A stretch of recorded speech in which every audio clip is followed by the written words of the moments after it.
27 রোজার রাতে সন্তান ফোন দিয়া বলে, বাবা আমি আগামীকাল রওনা দিলে রাত 2টা-3টায় গিয়া ঢাকায় নামবো, আমি সাহারি তোমাদের সঙ্গেই খাবো। মা বসে আছে, মায়ের সন্তানের বাবাও বসে আছে, সন্তান আসবে। রাত্র 2টা-3টা হয়ে গেছে, সাহারির সময় হয়ে গেছে, সন্তানের খবর নাই। শেষ টাইমে মা বাবা সাহারি খেয়ে ফজরের নামাজ পড়ে দরজার মধ্যে অপেক্ষা করতেছে, সন্তানের খবর নাই। 8টা, 9টা, 10টা বেজে গেছে, মায়ের মনটার ভালো লাগে না। স্বামীকে ডেকে বলে, স্বামীরে আমার সন্তান কই, আমার মনটা ভালো লাগে না, একটা ফোন লাগাও। স্বামী ডাক দিয়া বলে, চিন্তা করো না, ঈদের সময় যানজট থাকতে পারে, চলে আসবে। কিছুক্ষণ পর বাবার মনটাও ভালো লাগে না, বাইরে নেমে পায়চারি করতেছে। হঠাৎ করে একটা ফোন চলে আসছে, সন্তানের ফোন দেখে বাবার সে কি আনন্দ। ফোন রিসিভ করে যখনই সালাম দিল, অপর প্রান্ত থেকে সালামের উত্তরে সন্তানের কণ্ঠ পাওয়া যায় না। বাবা ডেকে বললেন, বাবা তুমি কে? এটা তো আমার সন্তানের কণ্ঠ নয়, তবে মোবাইলটা আমার সন্তানের। ওপার থেকে ডাক দেয়া বলে, আপনি কি এই লোকেই মোবাইলওয়ালার বাবা? বলে, হ্যাঁ। আপনি এখনো বাড়িতে কি করেন? আপনার যেই সন্তান ঢাকা থেকে গাড়ি নিয়ে 2500-এর দিকে রওনা দিয়েছিল, ওই গাড়িটা 2500 পৌঁছতে পারে নাই। পথিমধ্যে সংঘর্ষে রাস্তার মধ্যেই অনেকগুলো মানুষ মারা গেছে, অনেক যুবক তার মধ্যে আছে। রাস্তার পাশে সাদা কাপড় দিয়া ঢাকা। দেখেন আপনার সন্তান এই লাশের মধ্যে আছে কিনা। মোবাইলটা আমি রাস্তার পাশে পড়ে পাইলাম। বাবা পাগলের মতো একটা দৌড় দিছে। মা মনে করছে সন্তান বুঝি কাছাকাছি চলে আসছে।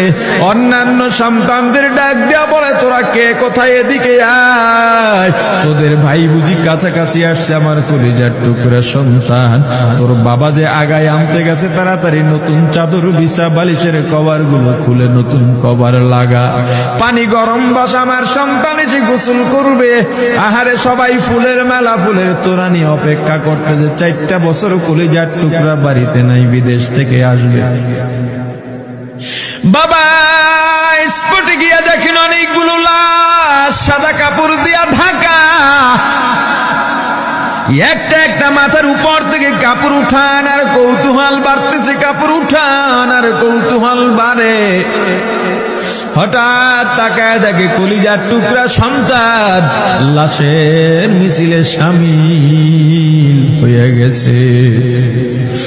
বাবা সন্তানকে ধরে কাঁদেন আর বলেন, বাবা এত আদর আপ্যায়ন তোর জন্য, এত প্রস্তুতি রে বাবা,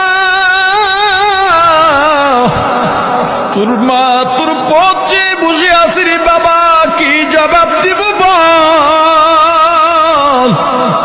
তুই যেদিন রওনা দিয়ে বিদেশ চলে গেলি, তোর মা সারা রাত ঘুমায় নাই, দরজায় গিয়া তোর পথের দিকে তাকা রইছে।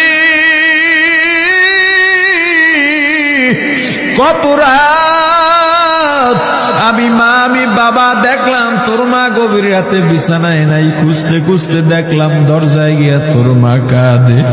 কত রাত তোর মা তোর জন্য নামাজ পড়তে পত্রে রাত্রটা নির্ঘুম কাটায় দিছে রে বাবা। কত রাত তোর মা তোর জন্য দোয়া করতে করতে নির্ঘুম রাত্র কাটায় দিছে। এই 4 বছরে 8টা ঈদ, ঈদের সময় আমরা নতুন কাপড় কিনছি, নতুন কাপড় পরছি। তোর মায়ের জন্য আমি নতুন শাড়ি এনে খাটের উপরে রাখলাম। ঈদের নামাজ পড়ে এসে দেখি কাপড়টা খাটের উপরেই আছে। তোর মা প্রথম ঘরেও নাই, মাঝের ঘরেও নাই, পেছনের ঘরেও নাই। খুঁজতে খুঁজতে গিয়া দেখি তোর মা কিচেন রুমে আছে। ওই নাস্তা নাড়াইতেছে, দুধ নাড়তেছে, দুধ উতলাইয়া পুইরা যাইতেছে, খবর নাই। আমি তাকায় দেখলাম তোর মায়ের 2 চক্ষু দিয়া টপ টপ করে পানি পড়তেছে। ডাক দিয়া বললাম, ওরে বিবি, ঈদের দিনে তুমি কেন কাঁদো? তোমার জন্য শাড়ি আনলাম, সেটাও কেন পরলা না? তোর মা জবাব দিয়া বলছি, স্বামী গো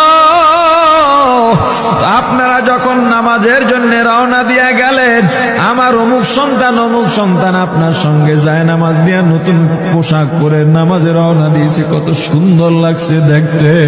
হঠাৎ করে তাকায় দেখলাম আমার কলিজের একটা মানিক আপনাদের সাথে নাই। আমার মনটা আর ভালো লাগে নাই। আমি ফোন দিলাম আমার মানিকের কাছে। ফোন রিসিভ করে বলে, মা নাস্তা বানাইছি, খাইছি, এখনো ছুটিতে আছি, আনন্দ করতেছি, ঘোরাফেরা করতেছি, কিন্তু আমি মায়ের মন। আমি বললাম, বাবা তুই আমাকে পেটে ধরিস নাই, আমি তোকে পেটে ধরছি। আমাকে খুশি রাখার জন্য কত কথাই না বললি। ঈদের টাকা পাঠাইলি, তোর টাকা দিয়া তোর বাবা জামা কিনছে, তোর ভাইরা জামা কাপড় কিনছে, তোর টাকা দিয়ে পরিশ্রমের টাকা দিয়ে আমার শাড়ি কিনছে, গহনা কিনছে, কিন্তু তোর পাশে আমি হাতুড়ের বাড়ির শব্দ কেন পাই? আমার সন্তান বলতে চায় না, পরে বলে, মাগো কাজ করতে আসছি, টাকা নিয়ে কাজ করি, ঈদের দিনেও আমাদের ছুটি দেয় না। ওরে স্বামী বলে, ঈদের দিনেও যেই সন্তান কাজ করে, এই শ্রমের টাকার শাড়ি আমি মা কেমনে পরব রে? ওরে বাবা, আজকে তুই আসবি, খবর শুনে তোর মা এক সপ্তাহ আগের থেকে ঘুমায় না, তোর জন্য কত রঙের পিঠা বানাইছে,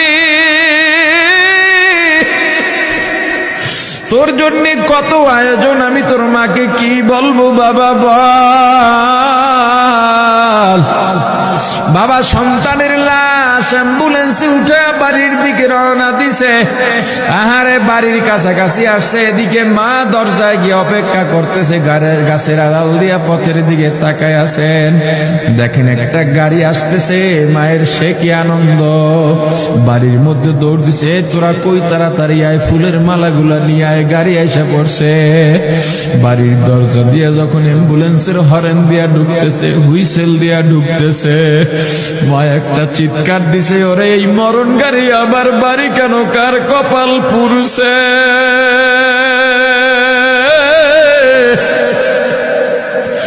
অ্যাম্বুলেন্সের দরজা খুলে তাকায় দেখে কলিজার টুকরা সন্তান